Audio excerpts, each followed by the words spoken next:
구레네 사람 시몬의 노래라는 제목으로 함께 하나님의 말씀을 나누도록 하겠습니다. 오늘 선교사님의 이야기로 말씀을 시작하기 원합니다. 하루는 지나가는 게 아니다. 잘 살든 못 살든 그 하루는 하나님 앞에서 쌓이는 거다. 우리가 선택하며 살아가는 삶은 아무 의미 없이 사라지는 것이 아닙니다. 그 선택으로 이루어진 삶은 하나님의 큰 계획을 이루어가는 한 부분이 됩니다. 우리 모두는 분명하고 선명하게 잘 보이는 길을 걸어가지 않습니다.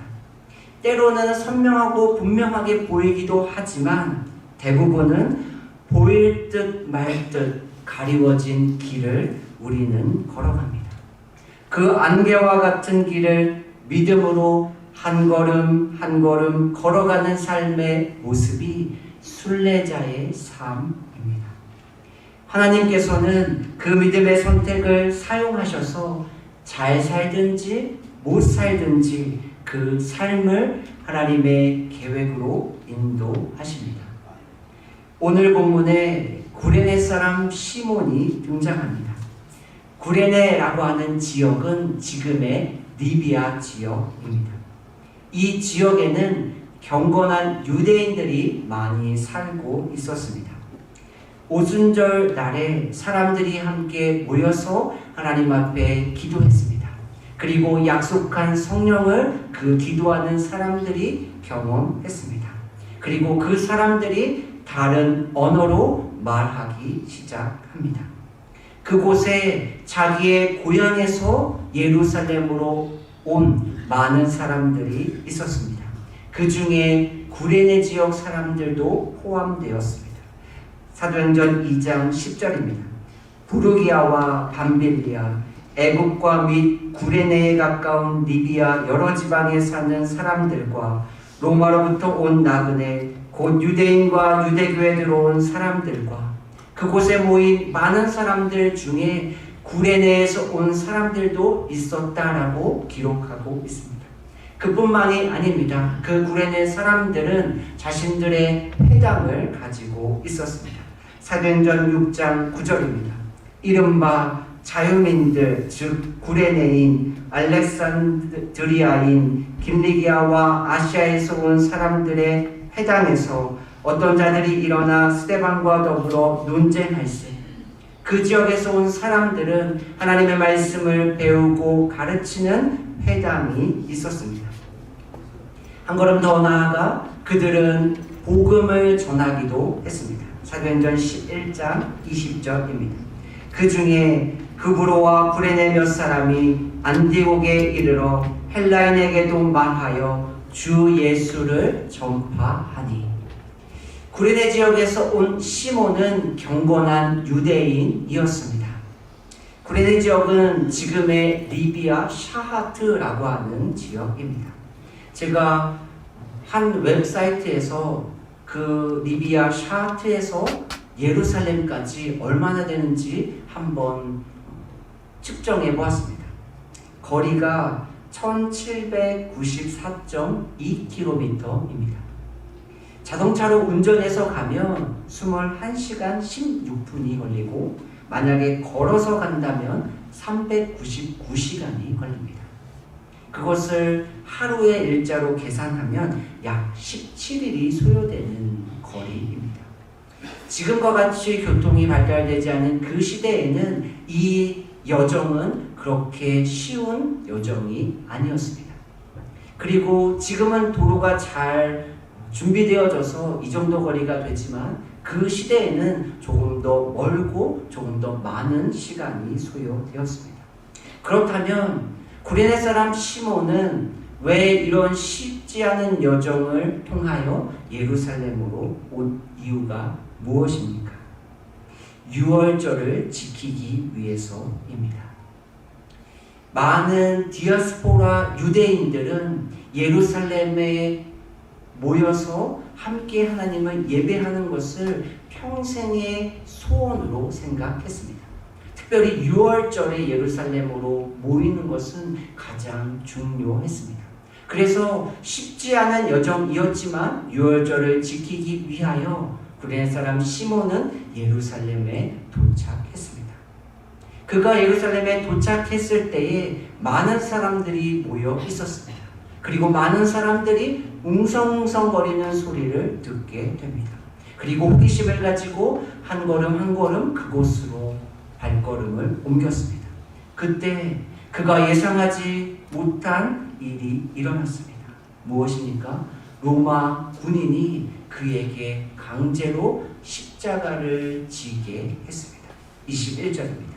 그들이 그를 억지로 같이 가게 하여 예수의 십자가를 지우고, 성경은 로마 군인들이 강제로 시몬에게 십자가를 지웠다라고 기록하고 있습니다.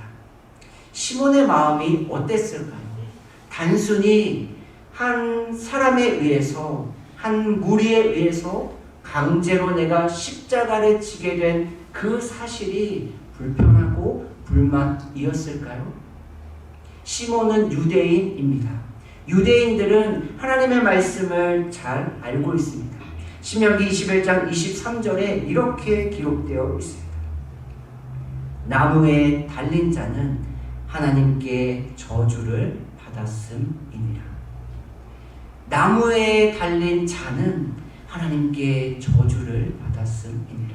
지금 예수님이 무엇을 지고 걸어가고 계시나요? 십자가입니다. 그 십자가는 무엇으로 만들어졌죠? 나무로 만들어졌습니다. 예수님께서 나무로 달린 십자가를 지고 가는 모습을 보는 유대인들은 당연히 예수님을 바라보며 그는 하나님께 저주를 받았다라고 생각합니다. 그렇기 때문에 시몬이 나무 십자가를 지고 갈 때에 그의 마음엔 나도 하나님의 저주를 받은 건 아닌가? 라는 생각을 할 수밖에 없습니다. 그 모습을 보고 있는 많은 사람들은 어떤 생각을 했을까요? 아, 저 시몬도 예수와 똑같이 하나님의 저주를 받은 건 아닌가? 그런 이야기, 그런 목소리를 듣지 않았을까요? 그렇게 시몬의 마음은 불평과 불만으로 가득 차며 그 십자가를 지고 가지 않았을까요? 바울은 신명기 21장 23절 말씀을 갈라디아에서 이렇게 기록했습니다. 갈라디아서 3장 13절입니다. 그리스도께서 우리를 위하여 저주를 받은 바 되사 율법의 저주에서 우리를 속량하셨으니 기록된 바 나무에 달린 자마다 저주 아래에 있는 자라 하였음이라. 실제로 나무 십자가에 달린 예수님은 하나님의 죄의 저주를 받으셨습니다. 그 이유가 무엇입니까? 우리를 죄로부터 속량, 살리기 위해서입니다. 우리는 이 사실을 다 알고 있습니다. 그렇게 앞에서 찬양했던 것처럼 십자가가 무한한 영광입니다. 고백할 수 있습니다. 그러나 구레네 사람 시몬은 이 사실을 깨닫기 전입니다. 그러니 십자가가 그에게는 기쁨과 감사, 무한한 영광이 될 수가 없습니다. 이런 시몬의 마음을 잘 나타내주는 단어가 있습니다. 21절입니다. 마침 알렉산더와 루포의 아버지인 구레네 사람 시몬이 시골로부터 와서 지나가는데, 21절에 처음 시작하는 단어가 무엇입니까? 마침입니다. 이 단어는 우연처럼 보여지는 단어입니다. 시몬이 왜 내가 지금 이때 이 순간에 지나갔을까? 내가 조금 더 빨리 왔다면, 아니면 내가 조금 더 늦게 도착했다면 내가 십자가를 지지 않을 수도 있지 않았을까? 그렇게 생각했을 수도 있습니다. 우리의 삶 가운데에 우연처럼 보여지는 일들이 찾아올 때가 있습니다. 그 우연의 모습이 우리가 원하는 삶의 방향으로 흘러가면 아무런 문제가 없습니다. 그런데 그 우연의 모습이 나의 기대와 다른 모습으로 흘러갈 때에 우리의 마음에 불편함이 생기기 시작합니다. 그때 우리는 그러한 모습을 하나님의 섭리로, 믿음의 눈으로 바라볼 수 있어야 합니다. 제가 물건을 만드는 부서에서 일을 했습니다. 그리고 물건을 검사하는 부서로 이동을 하게 되었습니다. 물건을 검사하는 부서에서 3개월이 지나면 수습기간이 지나게 됩니다. 그리고 3개월이 지나면 급여를 인상해 줍니다. 제가 마침 갔을 때 더 많은 물건을 검사하기 위해서 전선을 설치하고 점검할 수 있는 장비를 더 많이 만들어야 하는 시기였습니다. 그래서 3개월이 지나고 4개월이 지나고 거의 5개월이 다 되었을 때에 수습 기간이 끝났습니다. 당연히 저의 급여도 오르지 않았습니다. 어떤 생각을 할 수 있을까요? 주변에 계신 분들은 팀장님한테 가서 이야기를 하면 좋겠다고 했습니다. 이제 나도 더 이상 힘든 전선을 만들고 테스트하는 장비를 준비하는 일을 그만하고 다른 사람들처럼 검사하는 일을 하게 해달라고 요청하라고 이야기해 줬습니다. 그때 제가 전선을 설치하고 테스트하는 장비를 만드는 것이 다른 사람들에게 필요하다면 이 일을 하겠다라고 마음을 정했습니다. 그리고 그보다 더 중요한 것은 이 시간도 저에게 필요하기에 하나님이 허락하셨다라는 마음이 있었습니다.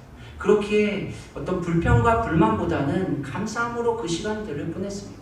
급여가 오르지 않아도 수습기간이 생각보다 늦어져도 그렇게 어렵지 않았습니다. 이 일의 결말이 어떻게 되었을까요? 하나님께서 저에게 딱 맞는 은혜를 허락해 주셨습니다. 조금 애매하게 제가 일부러 표현했습니다. 우리가 헌신하고 하나님의 말씀대로 살아갈 때에 기대하는 모습들이 있습니다. 내가 이렇게 하면 하나님께서 이렇게 은혜를 주시겠지. 우리가 이미 정해놓은 은혜의 모습들, 우리가 원하는 복의 모습들이 있습니다. 그런데 때로는 우리가 기대하고 원하는 복의 모습이 우리에게 누려지지 않을 때가 있습니다. 이미 하나님께서는 우리에게 딱 맞는 은혜를 주셨습니다. 그리고 주시고 있는지도 모릅니다.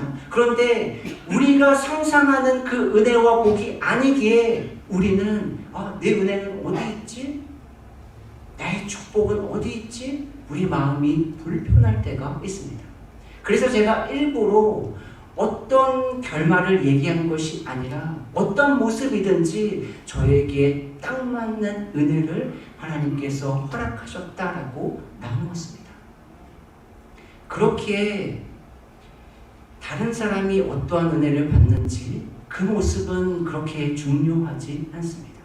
나에게 있는 딱 맞는 은혜를 내가 보고 누리는 것이 더 중요합니다. 그렇다면 구레네 사람 시몬의 삶의 결말은 어떻게 되었을까요? 사도행전 13장 1절입니다. 안디옥 교회에 선지자들과 교사들이 있으니 곧 바나바와 니게르라 하는 시몬과 구레네 사람 루기오와 분봉왕 헤롯의 젖동생 마나인과 및 사울이라. 안디옥 교회에 선지자와 교사들이 있었습니다. 그 중에 한 명이 니게르라 하는 시몬입니다. 오늘날 예수님의 십자가를 억지로 지고 간 그 구레네 사람 시몬이 바로 안디옥 교회의 지도자 중에 한 사람이 되었습니다. 우리가 읽은 마가복음 15장 21절에 시몬의 아들들이 기록되어 있습니다. 21절입니다. 마침 알렉산더와 루포의 아버지인 구레네 사람 시몬이, 성경에서는 보통 아버지의 이름을 먼저 기록해 놓습니다. 아브라함의 아들 이삭. 그런데 오늘 본문은 아들들의 이름을 먼저 기록해 놓았습니다. 아브라함의 아들 이삭이 우리에게는 더 자연스럽습니다. 이삭의 아버지 아브라함, 조금은 어색해 보이죠? 그런데 오늘 성경에서는 구레네 사람 시몬의 아들이 아니라 알렉산더와 루포의 아버지인 시몬이라고 기록해 두었습니다. 도와주셔서 감사합니다.